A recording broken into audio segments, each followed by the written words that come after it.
Friends, welcome to Ishan classes. Student, हम important articles कर रहे थे।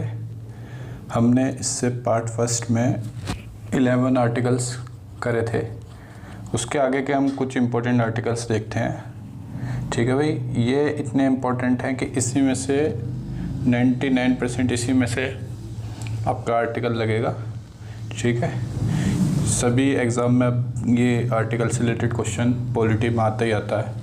DSSS हो गया, SSC सीरियल, CHSL MTS, जितने भी एग्ज़ाम हैं स्टेट के एग्ज़ाम में सब में पूछे जा रहे क्वेश्चन।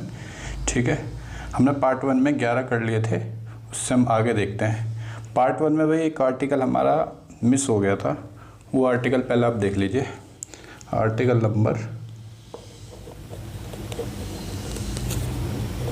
24 भाई, ये भी बहुत इम्पोर्टेंट है, ये हमारा मिस हो गया था भाई। आर्टिकल नंबर 24 क्या कहता है? आर्टिकल नंबर 24 कहता है भाई, prohibits the employment of children. बच्चों को वही काम करने से रोका गया है, जो छोटे बच्चे हैं, जो 14 ईयर्स से नीचे हैं, उनको फैक्ट्रीज़, माइन या हैजार्डियस एम्प्लॉयमेंट की जो जगह होती हैं, हैजार्डियस है जो, ठीक है, वहाँ पे काम करने से प्रोहिबिट किया गया है। ठीक है, मतलब 14 साल से बच्चों को अगर फैक्ट्री या माइन में काम कराना एक अपराध है। ठीक है भाई, चलो ये एक आर्टिकल हमारा रह गया 24, इसको लिख लेना। चलो अब इससे आगे देखते हैं भाई। आर्टिकल नंबर 45, आर्टिकल नंबर 45, ये भी भाई बच्चों से ही जुड़ा हुआ है। आर्टिकल नंबर 45, इसमें प्रोविज़न दिया है, provision of childhood care and education. Article number 45 में भाई जो एजुकेशन है वो फ्री कर दी गई है, मतलब जो बच्चे हैं, बालक हैं, उनको एजुकेशन निःशुल्क है और कंपलसरी है भाई। इस प्रोविज़न में ये दिया गया आर्टिकल नंबर 45 में। ठीक है, चलो नेक्स्ट देखते हैं। आर्टिकल नंबर 46, आर्टिकल नंबर 46, इन सबको भाई नोट कर लेना अच्छे से, इसी में से एग्ज़ाम आएगा। ये कम से कम 25 आर्टिकल हैं सिर्फ, इनको याद कर लो बस। ठीक है भाई, आर्टिकल नंबर 46 देखो भाई क्या कहता है। आर्टिकल नंबर 46 कहता है, promotion of educational and economic interest of the weaker section। Weaker section से क्या मतलब है भाई? वीकर सेक्शन मतलब SC ST जो होगा उनको ये बोला गया है कि स्टेट उसको प्रमोट करेगा, उनके एजुकेशन को। ठीक है, और भाई अगर उनको कोई एक्सप्लॉइट करता है वीकर सेक्शन को, तो ये स्टेट की रिस्पॉन्सिबिलिटी है उसको भाई प्रोटेक्ट करना। ठीक है, ये स्टेट की रिस्पॉन्सिबिलिटी है वीकर सेक्शन को प्रोटेक्ट करना, आर्टिकल नंबर 46 में, और प्रमोट करना भी उन्हीं की रिस्पॉन्सिबिलिटी है। ठीक है भाई, इससे आगे देखते हैं। इसके बाद आता है भाई आर्टिकल नंबर 51A। 51A भाई बहुत इम्पोर्टेंट है। हम इंडियन सिटीजन हैं और हमें सबको फंडामेंटल ड्यूटीज़ हैं हमारी कुछ।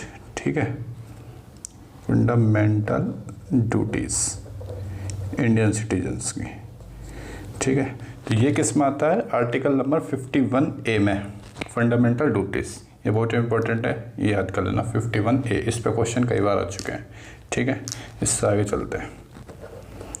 आर्टिकल नंबर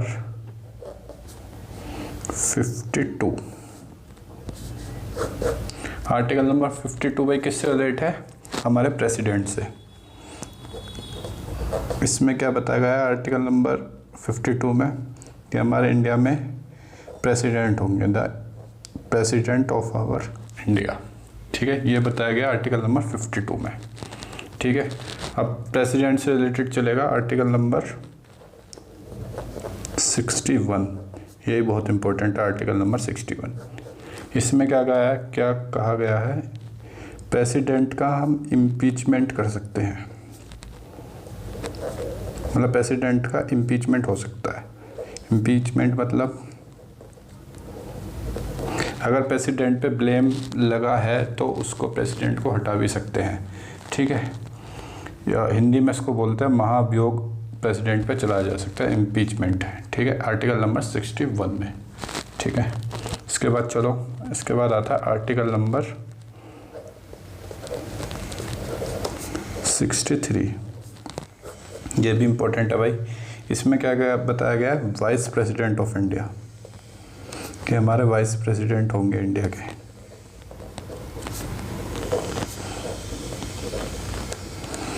ठीक है, और एक भाई क्वेश्चन आता है वाइस प्रेसिडेंट से जुड़ा हुआ। वाइस प्रेसिडेंट हमारे x official chairman of Rajya Sabha, Rajya Sabha के एक्स ऑफिस चेयरमैन होते हैं, कौन, हमारे वाइस प्रेसिडेंट। ठीक है, ये क्वेश्चन आता है। इससे ही रिलेटेड आर्टिकल नंबर 64 है, इसको देखो भाई, उससे रिलेटेड आर्टिकल नंबर 64 है। देखो आर्टिकल नंबर 64, इसमें वही बात कही गई है, जो वाइस प्रेसिडेंट है हमारे, वाइस प्रेसिडेंट ये क्या है हमारे, x officio chairman of Rajya Sabha. ये राज्यसभा के भाई एक्स ऑफिसो हैं। ठीक है, क्वेश्चन आता है राज्यसभा के एक्स ऑफिसो चेयरमैन कौन है, तो हमारे वाइस प्रेसिडेंट। ठीक है भाई, चलो इससे आगे चलते हैं भाई। इससे नेक्स्ट आता है भाई आर्टिकल नंबर 72, बहुत मोस्ट इम्पोर्टेंट भाई, आर्टिकल नंबर 72। आर्टिकल नंबर 72 में क्या कहा गया भाई, हमारे प्रेसिडेंट जो हैं, प्रेसिडेंट के पास हमारे पावर है भाई, कैसी पावर है, टू ग्रांट पार्डन,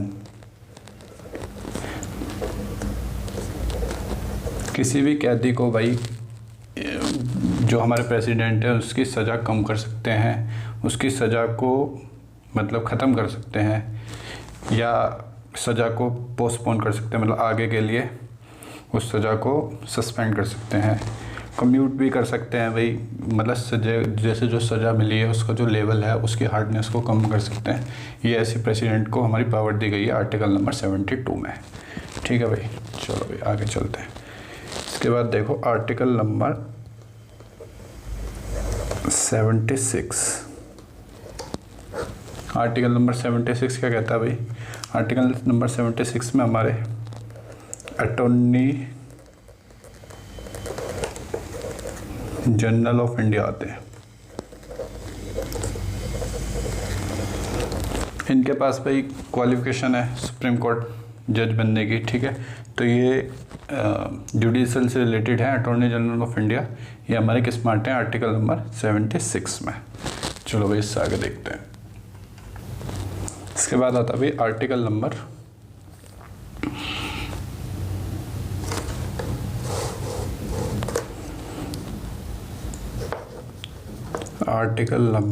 80।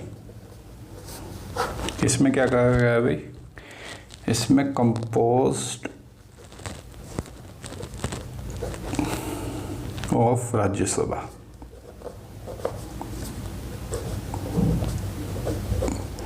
मतलब कि राज्यसभा की स्ट्रेंथ को बताया गया है कि कितनी स्ट्रेंथ इसमें रहेगी। तो राज्यसभा में भाई कितनी स्ट्रेंथ रहती है, राज्यसभा की स्ट्रेंथ हमारे अभी 250 है, जिसमें 238 तो हमारे स्टेट और यूनियन टेरिटरीज में से आते हैं, और 12 हमारे जो होते हैं वो कौन नॉमिनेट करता है, प्रेसिडेंट। इसमें भाई हाई मतलब हाई एजुकेशन वाले जो होते हैं, जिनमें एक्स्ट्रा नॉलेज होती है, मतलब कुछ बोल लेते हैं क्या, मतलब कुछ एक्स्ट्रा प्रोफेंसी होती है, वो इसमें आते हैं। 12 वो होते हैं। ठीक है, चलो भाई आगे चलते हैं। आर्टिकल नंबर आर्टिकल नंबर 80 और 81 रिलेटेड हैं राज्यसभा और लोकसभा के स्थान से। ये भी है कंपोज ऑफ लोकसभा। लोकसभा के कितने मेंबर है भाई? 552। 530 तो हमारे स्टेट से आते हैं भाई, और 20 हमारे यूटी से आते हैं, यूनियन टेरिटरी से, और 2 हमारे क्या होते हैं भाई? Anglo Indian. ठीक है, जो हमारे प्रेसिडेंट ही करते हैं नॉमिनेट। ठीक है, 80 में राज्यसभा और 81 में लोकसभा दोनों की स्ट्रेंथ बताई गई है। अब आर्टिकल नंबर 88। आर्टिकल नंबर 88 हमारे किससे जुड़ा हुआ है? Attorney general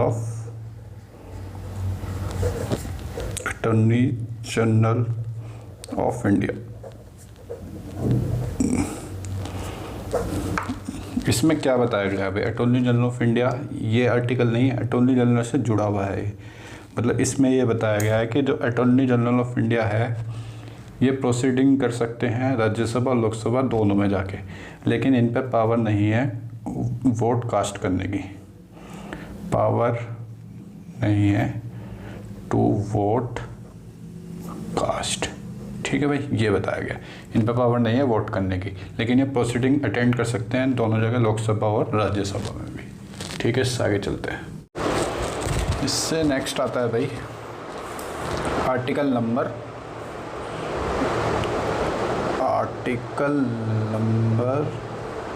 108। ये क्या बताता है भाई आर्टिकल नंबर 108? आर्टिकल नंबर 108 बताता है जॉइंट सिटिंग ऑफ राज्यसभा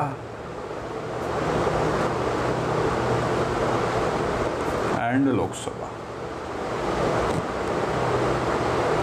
मतलब कि कोई इम्पोर्टेंट जैसे बिल होते हैं उसको डील करने के लिए प्रेसिडेंट जॉइंट सिटिंग बुला सकते हैं राज्यसभा और लोकसभा से। ठीक है, इसकी इसको वो करेगा, हेड कौन करेगा? लोकसभा के स्पीकर। जो जॉइंट सिटिंग होगी राज्यसभा और लोकसभा की, हेड कौन होगा? लोकसभा के स्पीकर। ठीक है भाई, चलो नेक्स्ट देखते हैं। Article number 110।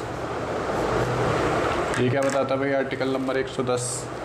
इसमें डेफिनेशन दी गई है मनी बिल की। Definition of money bill. Question क्या आएगा भाई? मनी बिल किससे, कौन से आर्टिकल से रिलेटेड है? Article number 110। ठीक है, इसमें डेफिनेशन दी गई है मनी बिल की। ठीक है भाई, इसके बाद थोड़े से रह गए हैं, उसको हम नेक्स्ट पार्ट में कर लेंगे, नहीं तो लंबी हो जाएगी वीडियो।